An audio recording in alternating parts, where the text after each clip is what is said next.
دیکھنے والے کہا کرتے ہیں اللہ اللہ، یاد آتا ہے خدا دیکھ کے صورت تیری۔ اللہ نے صورت ہی ایسی بنائی، جمال ہی ایسا دیا، خوبصورتی ہی ایسی دی کہ جو حضور کو دیکھتے وہ دیکھتے ہی رہ جاتے۔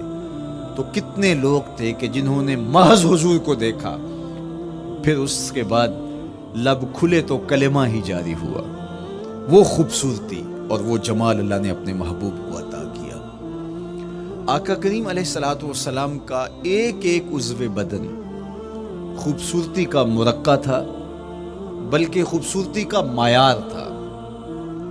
حسن کیا ہوتا ہے، حسن کا معیار کیا ہوتا ہے، جمال کسے کہتے ہیں، خوبصورتی کی تعریف کیا ہے، اعضائے محمد صلی اللہ علیہ وآلہ وسلم کا توازن دیکھ لو، تمہیں پتہ چلے گا کہ حسن کسے کہتے ہیں۔ حضور علیہ السلام کو اللہ تعالیٰ جل شانہ نے جو حسن بخشا، جو جمال دیا، جو خوبصورتی دی، وہ حضور کے مبارک قدموں سے اس کا انداز کیجئے کہ جس کے قدم اتنے سونے ہیں اس کا چہرہ کتنا سونا ہوگا۔ حضرت عبداللہ بن بریدہ رضی اللہ تعالی عنہ حضور کے مبارک قدموں کا ذکر کرتے ہوئے وصف جمال محمد کی کہانی چھیڑتے ہیں اور فرماتے ہیں کان رسول اللہ صلی اللہ علیہ وآلہ وسلم احسن البشر قدما، کہتے ہیں کہ کائنات میں جتنے سونے قدم میرے حضور کے تھے کسی کے تھے ہی نہیں۔ جو جمال اللہ نے حضور کے مبارک قدموں کو دیا تھا، اللہ اکبر، وہ کسی اور کا مقسوم نہیں تھا۔ خوبصورت قدم۔ اور حضرت انس رضی اللہ تعالیٰ عنہ، حضرت ابو ہریرہ رضی اللہ تعالیٰ عنہ اور حضور کے وصاف ہیں حضرت ہند بن ابی حالہ رضی اللہ تعالیٰ عنہ، یہ حضور کا حلیہ بیان کرتے ہیں۔ حضرت امام حسن بن علی رضی اللہ تعالیٰ عنہ نے حضرت ہند بن ابی حالہ کو ایک دن کہا کہ مجھے اپنے آقا و مولا کا حلیہ بتاؤ، تو انہوں نے حضور کا حلیہ بیان کیا۔ یہ حضور کے وصاف ہیں، چونکہ انہوں نے حضور علیہ السلام کو بہت قریب سے دیکھا اور آقا کریم علیہ السلام کی زیارت سے مالا مال ہوئے۔ ویسے حضرت امام حسن نے بھی تو حضور کو دیکھا تھا، اور بھی اصحاب نے حضور کو دیکھا تھا۔ یہاں یہ بات دلچسپی سے خالی نہیں ہے کہ صحابی ہی تب بنتا ہے جب وہ حضور کو بنظر ایمان دیکھے، لیکن صحابہ ایک دوسرے سے پوچھتے تھے کہ بتاؤ حضور کیسے تھے، میاں تم نے نہیں دیکھا؟ تو وہ کہتے تھے دیکھ کر بھی نہیں دیکھا۔ صرف چند لوگ ہیں جو حضور کا حلیہ بیان کرتے ہیں، اس کی کیا وجہ؟ تو علماء نے لکھا کہ حضور کے چہرے پہ جلووں کی تابش ایسی تھی اور حضور کا جمال ایسا تھا اور اس کی چمک ایسی تھی کہ کسی میں ہمت ہی نہیں تھی کہ وہ جی بھر کے دیکھ سکے۔ تو بعد میں ایک دوسرے سے پوچھتے تھے بتاؤ تم نے دیکھا تو حضور کیسے تھے؟ اگر ان لوگوں کی تعداد میں آپ کو بتاؤں تو 3 درجن سے زیادہ نہیں ہوگی جو حضور علیہ السلام کے وصاف ہیں، حضور کے حلیہ نگار ہیں، جو آقا کریم علیہ الصلوۃ والسلام کی صورت کا نقشہ بیان کرتے ہیں۔ دیکھا 1,24,000 اصحاب نے ہے، لیکن جو وصف بیان کرتے ہیں، شمائل رسول کو بیان کرتے ہیں، ان کی تعداد 3 درجن سے زیادہ نہیں ہے۔ اور یہ بھی وہ لوگ ہیں جنہوں نے حضور کو بچپن میں دیکھا، جنہوں نے حضور کو سوئے ہوئے دیکھا، حضور کو بہت قریب سے دیکھا۔ حضور علیہ الصلوۃ والسلام کے پاس ان کا آنا جانا بہت زیادہ تھا، اس طرح انہوں نے حضور علیہ السلام کو دیکھا۔ حضرت حسان بن ثابت رضی اللہ تعالی عنہ فرماتے ہیں کہ میں جو حضور کا حلیہ بیان کرتا ہوں تو اس کا سبب یہ ہے کہ میرے پاس حضور کو دیکھنے کا ایک طریقہ آ گیا تھا۔ فلما نظرت الى انوارہ فوضعت کفی علی عینی خوفا من ذہاب بصری، کہا کہ جب میں حضور کو دیکھتا تھا تو اپنی آنکھوں پر انگلیاں رکھ کے انگلیوں کی اوٹ سے دیکھتا تھا کہ حضور کے جلووں کی چمک سے میری آنکھوں کی بینائی نہ جاتی رہے۔ یہ کون کہہ رہے ہیں؟ حضرت حسان بن ثابت رضی اللہ تعالیٰ عنہ۔ اور آپ جانتے ہیں حضرت حسان بن ثابت رضی اللہ تعالیٰ عنہ شاعر ہیں، اور شاعر حسن دیکھنے میں بڑا دلیر ہوتا ہے، اور یہ حسن بھی ابھی پوشیدہ ہے، 70,000 بشریت کے پردے ڈالے گئے ہیں۔ اگر یہ حسن بے نقاب ہوتا تو کوئی جلووں کی تاب ہی نہ لا سکتا۔ یہی بہتر ہے کہ وہ پردے میں رو پوش رہے، وہ اگر پردہ اٹھا دے تو کسے ہوش رہے، کس کی ہمت تھی۔ اب چھپا ہوا مستور حسن بھی اگر دیکھتے ہیں تو آنکھوں پہ انگلیاں رکھ کے دیکھتے ہیں، اور بیان کرنے والوں کی تعداد میں نے عرض کی کہ 3 درجنوں سے زائد نہیں ہے۔ تو یہ وہ لوگ ہیں جنہوں نے حضور کو دیکھا۔ اب امام حسن پوچھ رہے ہیں حضرت ہند بن ابی حالہ رضی اللہ تعالی عنہ کو کہ آپ نے حضور کو دیکھا تو مجھے بتائیے میرے نانا کا جمال کیسا تھا۔ تو حضرت ہند بن ابی حالہ نے حضور کا حلیہ بیان کیا۔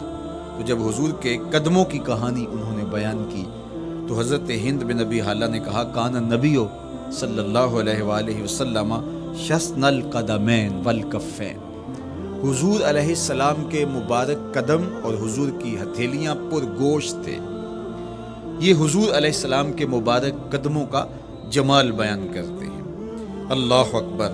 اور حضور علیہ السلام کے قدموں کے بارے میں امام ترمذی جو شمائل میں حدیث لائے ہیں اس میں انہوں نے یہ بھی بیان کیا کان رسول اللہ صلی اللہ علیہ وسلم مسیح القدمین، حضور علیہ السلام کے مبارک قدم ملائم تھے، خوبصورت تھے، کھردرے نہیں تھے، کوئی پھٹن نہیں تھی۔ عمومی طور پہ قدم پھٹ جاتے ہیں اور ایڑیاں بہت سارے لوگوں کی پھٹ جاتی ہیں تو وہ خوبصورتی باقی نہیں رہتی۔ تو وہ کہتے ہیں کہ حضور مسیح القدمین تھے، اور جب آقا کریم علیہ السلام کے مبارک قدموں پہ پانی ڈالا جاتا تو وہ ڈھل کے نیچے چلا جاتا۔ یہ تھا حضور کے قدموں کا حسن اور حضور کے قدموں کا جمال۔ اچھا، آقا کریم علیہ السلام کی جو مبارک ایڑیاں تھیں وہ زیادہ پرگوشت نہیں تھی، ان کے اوپر گوشت زیادہ نہیں چڑھا تھا، اس لیے کہ ایڑیوں کا زیادہ پرگوشت ہونا ایڑیوں کے حسن کو زائل کر دیتا ہے۔ حسن کا مرقع ہی جمال مصطفیٰ ہے، تو اس لیے اللہ نے ایک ایک عضو کو تراش کر کے بنایا ہے، بلکہ پوچھ پوچھ کے بنایا ہے۔ جس طرح حسان بن ثابت رضی اللہ تعالی عنہ کہتے ہیں کأنک قد خلقت کما تشاء، محبوب مجھے تو یوں لگتا ہے جس طرح آپ کے رب نے آپ کو آپ سے پوچھ کے بنایا ہے کہ محبوب بتاؤ کہ میں آپ کے اعضاء کو کیسے توازن اور کیسے حسن اور کیسے جمال دوں۔ تو حضور کی مبارک ایڑیاں یہ پرگوشت نہیں تھی، باقی حضور کے پاؤں پرگوشت تھے اور کوئی پھٹن نہیں تھی، بالکل نرم گداس اور بالکل جو ہے وہ ملائم تھے، اور جب پانی ڈالا جاتا تو پانی ڈھل کے نیچے 1 سیکنڈ میں آ جاتا۔ یہ اللہ نے محبوب کو حسن دیا۔ حضرت ہند بن ابی حالہ نے کہا کہ حضور کے مبارک تلوے جو تھے وہ درمیان سے اٹھے ہوئے تھے، ایڑیوں سے لے کر کے انگلیوں تک یہ تلوہ کہلاتا ہے، جو اس کا نچلا حصہ جو زمین سے مس کرتا ہے، اور اس میں جو درمیان والا حصہ ہے یہ اٹھا ہوا ہو اور بالکل پاؤں سیدھا نہ ہو تو یہ پاؤں کا حسن ہے۔ پاؤں کا بالکل سیدھا ہو جانا یہ پاؤں کے حسن کو زائل کر دیتا ہے۔ اس میں تھوڑا سا خم ہو، جب چلے تو انگلیاں اور پنجے کا جو ہے وہ آگے والا حصہ زمین پہ لگے اور ایڑی لگے، اور درمیان والا حصہ زمین پہ نہ لگے، تو یہ حسن ہوتا ہے کسی کے پاؤں کے تلوے کا۔ اللہ نے محبوب کے مبارک قدم کی پشت کو بھی حسن دیا، حضور کے تلووں کو بھی حسن دیا، حضور کی ایڑیوں کو بھی حسن دیا۔ سائل الاطراف، حضور کی مبارک انگلیاں قدرے لامبی تھی، اور یہ حسن ہوتا ہے۔ انگلیاں چھوٹی ہوں، ان کا قد پست ہو تو پاؤں کی خوبصورتی دکھائی نہیں دیتی، لیکن اللہ نے اپنے محبوب کی انگلیوں کو بھی ایک لمبائی عطا کر کے اس کو بھی ایسا جمال دیا تھا، یار جو پاؤں کو دیکھتا رہے وہ پاؤں کو ہی دیکھتا رہ جائے۔ اللہ اکبر۔ اچھا، بعض احادیث میں آتا ہے کہ حضور علیہ السلام کے مبارک تلوے جو ہیں لیس لہا اخمس، یہ لفظ ہیں کہ وہ اخمس نہیں تھے، یعنی وہ درمیان سے اٹھے ہوئے نہیں تھے۔ تو اس کا کیا مطلب ہے؟ یہ حضرت ابو ہریرہ رضی اللہ تعالیٰ عنہ سے جو مروی روایت ہے اس میں یہ ہے لیس لہا اخمس، اور حضرت ہند بن ابی حالہ سے جو حضور کے مبارک تلووں کا حسن بیان کیا گیا ہے تو اس میں یہ بیان کیا گیا ہے کہ حضور علیہ الصلوۃ والسلام کا مبارک قدموں کا تلووں کا حسن یہ تھا کہ وہ درمیان سے تھوڑے سے اٹھے ہوئے تھے اور یہ خوبصورت پاؤں کا جمال ہوتا ہے۔ تو ان دو چیزوں میں علماء نے تطبیق کی ہے۔ اللہ ان علماء کی قبروں پر رحمت نازل کرے جو حضور کے حسن پہ، حضور کے جمال پہ گفتگو کرتے رہے، اور ایک ایک عضو پر انہوں نے کئی کئی صفحات لکھے اور کتابیں انہوں نے تحریر کی حضور کے جمال پر۔ اب حضرت ہند بن ابی حالہ رضی اللہ تعالی عنہ، انہوں نے تو حضور کو گھر میں دیکھا تھا، یہ حضرت خدیجۃ الکبریٰ رضی اللہ تعالی عنہا کے فرزند تھے ابو حالہ سے۔ اب انہوں نے تو دیکھا، اب حضور لیٹے ہیں تو انہوں نے حضور کے پاؤں کو دیکھا کہ درمیان میں ہلکا سا خم ہے اور یہ پاؤں کا جمال ہے۔ اب حضرت ابو ہریرہ رضی اللہ تعالی عنہ نے جو حضور کے پاؤں کو دیکھا تو یہ اندرون خانہ کا دیکھنا نہیں تھا، تو انہوں نے کیسے دیکھا؟ تو حضرت ابو ہریرہ سے مروی ایک روایت سے سمجھ آتی ہے کہ انہوں نے جو کہا کہ لیس لہا اخمس، کہ ان کے مبارک تلوے درمیان سے اٹھے ہوئے نہیں تھے بلکہ بالکل برابر تھے، تو اس کا کیا مطلب ہے؟ تو حضرت ابو ہریرہ سے ایک روایت مروی ہے، وہ فرماتے ہیں کہ جب حضور علیہ السلام کسی چٹان کے اوپر چلتے تو حضور علیہ السلام کا وہاں قدم پڑتا تو وہ اس چٹان کے اندر حضور کا قدم گھس جاتا، وہ موم کی طرح چٹان نرم ہو جاتی۔ اس طرح زمین پر بھی حضور چلتے تو مبارک پاؤں کا جو نشان قدم ہے وہ پورا دکھائی دیتا۔ تو حضرت ابو ہریرہ رضی اللہ تعالیٰ عنہ اس سے یہ سمجھے کہ حضور کے تلوے جو ہیں وہ برابر ہیں۔ تو علماء نے اس پر گفتگو کی ہے۔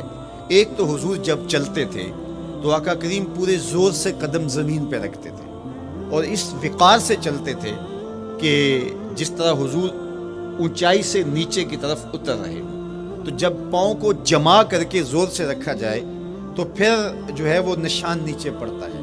یا اللہ اپنے محبوب کے لیے زمین کو اور پتھروں کو بھی نرم کر دیا تو پھر حضور کے تلووں کا نقش بھی زمین کے اوپر جو ہے وہ ہویدا ہو جاتا۔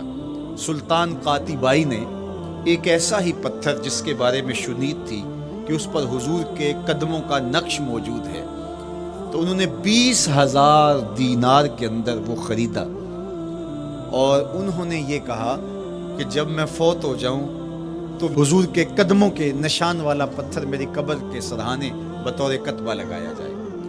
علامہ شہاب الدین خفاجی علیہ رحمہ لکھتے ہیں ہوا موجود الی الآن، وہ اپنے دور میں کہانی بیان کرتے ہیں وہ آج بھی سلطان قاتیبائی کی قبر کے سرہانے وہ پتھر نصب ہے جہاں حضور کے قدموں کے نشان موجود ہیں۔ اللہ اکبر۔ تو آقا کریم علیہ السلام کے مبارک تلوے، حضور علیہ السلام کی کم گوشت تراشی ہوئی ایڑیاں اور مسیح القدمین، حضور علیہ السلام کے ملائم نرم گداز پاؤں، ان کا حسن اور ان کا جمال، اور آقا کریم علیہ السلام کے قدموں کی انگلیاں جو قدرے لمبی تھی اور ان میں جو درمیان والی انگلی تھی وہ زیادہ لمبی تھی، اس پر حضرت میمونہ بنت کردم رضی اللہ تعالی عنہا اس انگلی کا حسن بیان کرتی ہیں، کہتی ہیں مجھے شوق ہوا کہ میں حضور کو دیکھوں، تو اپنے والد گرامی کے ساتھ حجۃ الوداع کے موقع پر میں بھی سعادت حج پا رہی تھی، تو حضور کو ملنے کے لیے جب ہم پہنچے تو آقا کریم اونٹنی کے اوپر سوار تھے، ناکہ پر جلوہ فراز تھے، تو میرے میں ہمت نہ ہو سکی کہ حضور کے چہرے کو دیکھ سکوں۔ ایسا جلوہ، ایسا جمال، اللہ اکبر، اور ایسا روپ اور ایسی چمک چہرے کی اور تابشیں تھی کہ میرے اندر ہمت نہ ہو سکی کہ میں حضور کے چہرہ نور کو دیکھ سکوں۔ اب آقا کریم اونٹنی پہ سوار تھے تو میں حضور کے مبارک پاؤں کو دیکھنے لگی، میں بس حضور کے پاؤں کا جمال اور خوبصورتی دیکھنے لگی، اسی میں کھو گئی۔ اب حضرت میمونہ بنت کردم رضی اللہ تعالی عنہا حضور کے مبارک قدموں کی ایک انگلی کا حسن بیان کرتی ہیں۔ اللہ اکبر۔ حضرت میمونہ بنت کردم سے یہی ایک روایت مروی ہے، ساری زندگی ان کے پاس سرمایہ یہی تھا، جب کسی مجلس میں جاتی تو وہ کہتی تمہیں بتاؤں حضور کی مبارک انگلی کا حسن کیا تھا، یہ سرمایہ ساتھ لیے لیے پھرتی کہ میں نے حضور کی انگلی کو دیکھا ہے، میں نے حضور کے قدم اور حضور علیہ السلام کے تلووں کی زیارت کی ہے۔ تو وہ اس حسن کو بیان کرتے ہوئے کہا کرتی تھی فما نسیتو فی ما نسیتو طولا اصبع قدمہ السبابہ علی سائر اصابعہ، جو سبابہ انگلی ہے، انگوٹھے کے ساتھ والی انگلی کو سبابہ انگلی کہتے ہیں، اور اس کے ساتھ والی انگلی کا جو قد دراز تھا اور باقی انگلیوں کی نسبت وہ انگلی لمبی تھی، کہا اس کا حسن آج بھی میری نگاہوں میں گھومتا رہتا ہے اور ہر وقت میرے تصور میں رہتا ہے، میرے تصور سے کبھی اس انگلی کا جمال ہی ختم نہیں ہوا، انگلی کا حسن ہی کبھی زائل نہیں ہوا، ہر وقت اس کے تصور میں کھوئی رہتی ہوں۔ یار چہرے کے جمال کو کون بیان کرے گا، یہاں تو انگلی کا حسن بیان نہیں ہو رہا۔ ابھی وہ شعر پڑھا جا رہا تھا نا کہ قدموں پہ جبیں کو رہنے دو، قدموں پہ جبیں کو رہنے دو، چہرے کا تصور مشکل ہے، قدموں پہ جبیں کو رہنے دو، چہرے کا تصور مشکل ہے، جب چاند سے بڑھ کر ایڑی ہے رخسار کا عالم کیا ہوگا، جب چاند سے بڑھ کر ایڑی ہے رخسار کا عالم کیا ہوگا۔ تو اللہ نے اپنے محبوب علیہ الصلوۃ والسلام کو وہ جمال، وہ خوبصورتی اور حضور کے مبارک قدم، حضرت عبداللہ بن بریدہ رضی اللہ تعالی عنہ سے مروی روایت، کان رسول اللہ صلی اللہ علیہ وآلہ وسلم احسن البشر قدما، کہتے ہیں جتنے سونے قدم، جتنے من مونے قدم میرے حضور کے تھے، اتنے سونے قدم کسی اور کے تھے ہی نہیں۔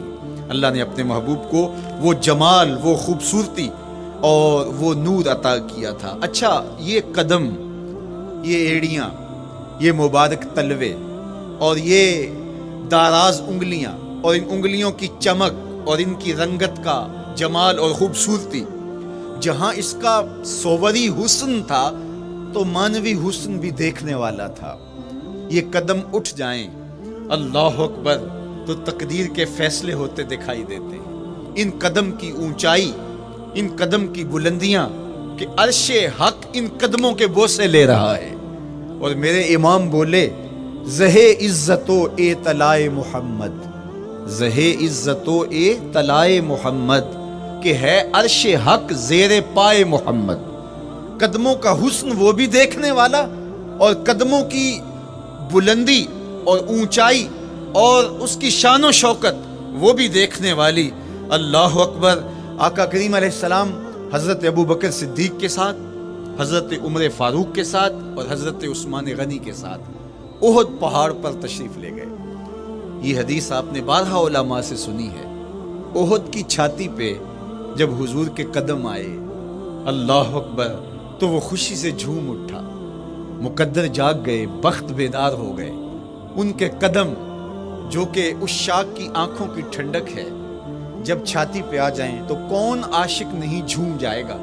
یہ تو حضور کے قدموں کے حسن کو بیان کیا جا رہا ہے، آپ کی روح رقص کر رہی ہے اور آپ کا دل جو ہے وہ ایک عجیب سرور اور کیف کی وادی میں اور ایک جو ہے وہ خوشیوں کے جو ہے وہ عالم میں نہال ہوتا چلا جا رہا ہے۔ لیکن یہ قدم جب چھاتی پہ آیا تو پھر احد، ظاہر تو پتھر ہے احد، لیکن حضور سے پتھر بھی پیار کرتے ہیں۔ فرمایا احد جبل یحبنا ونحبہ، احد ہم سے پیار کرتا ہے، پہاڑ ہے، پتھر ہے، لیکن ہم سے پیار کرتا ہے، ہم اس سے پیار کرتے ہیں۔ اتنا جمال آفریں ہے اور جس کے قدم اتنے سونے ہیں، پھر اس کے نقش قدم کو کیوں نہ تھام لیں، اس کے نقوش پا کو خضرا کیوں نہ بنا لیں، پھر ان کے اٹھنے والے قدموں پر اپنی زندگی کیوں نچھاور نہ کر دیں۔ اگر سر پہ رکھنے کو مل جائے نقش نال حضور تو کہیں کہ ہاں تاجدار ہم بھی۔ یعنی وہ قدم تو قدم رہا، اس قدم کی رانائیاں، اس کی خوبصورتیاں، اس کا جمال اور اس کا حسن تو حسن رہا۔ جہاں وہ مبارک قدم لگا، جہاں وہ نقش لگا، اگر وہ نقش بھی سر پہ رکھنے کو مل جائے تو کہا کہ اگر سر پہ رکھنے کو مل جائے نقش نال حضور، حضور علیہ السلام کا قدم تو جزو بدن رسول ہے۔ حضور علیہ السلام کے مبارک قدموں میں وہ جو نالین تھی، اس نالین کا بھی نقش وہ اگر سر پہ رکھنے کو مل جائے تو ہم زمانے کے تاجدار کہلائیں گے، اور جن کے سر پہ حضور کا قدم آ جائے ان کا مرتبہ کیا ہوگا۔ تو یہاں اس نقش کو بھی دیکھیے، حضور کے مبارک قدموں میں جو نالین آیا اس کو نالین شریف کہتے ہیں۔ اس نال کو نال شریف یا ان نالین کو نالین شریف کہا جاتا ہے، اس لیے کہ وہ حضور کے مبارک جسم سے جڑ گئے، حضور سے ان کا رب پیدا ہو گیا، وہ جزو بدن رسول نہیں ہیں، تو اس کا یہ مرتبہ ہے، تو پھر حضور علیہ السلام کی شان اور حضور کی عظمت کیا ہوگی، اللہ اکبر۔ بلکہ حضور علیہ السلام کے نالین جہاں رکھے جائیں، وہ کسی نے کہا نا کہ ذرے اس خاک کے تابندہ ستارے ہوں گے، ذرے اس خاک کے تابندہ ستارے ہوں گے جس جگہ آپ نے نالین اتارے ہوں گے۔ وہ جگہ جہاں حضور کے قدم نہیں، حضور کے قدموں سے مس ہوئے ہوئے نالین رکھے جائیں، وہاں جو ذرے اس نالین کے تلووں کو چومتے ہیں، وہ بھی آسمان کے ستاروں سے اس شاخ کو حسین دکھائی دیتے ہیں، وہ بھی زیادہ چمکدار دکھائی دیتے ہیں، اور اس شاخ کی آنکھوں کا سرما اور ان کے دل کا قرار اور روح کی ٹھنڈک قرار پاتے ہیں۔ تو یہ ہے حضور علیہ السلام کی نسبت کا احترام اور حضور کی محبت کا اثر جو اس شاخ کے سینے میں محسوس کیا جاتا ہے۔ اللہ مجھے آپ کو اپنی خاص پناہیں، امان اور حفاظتوں کا حصار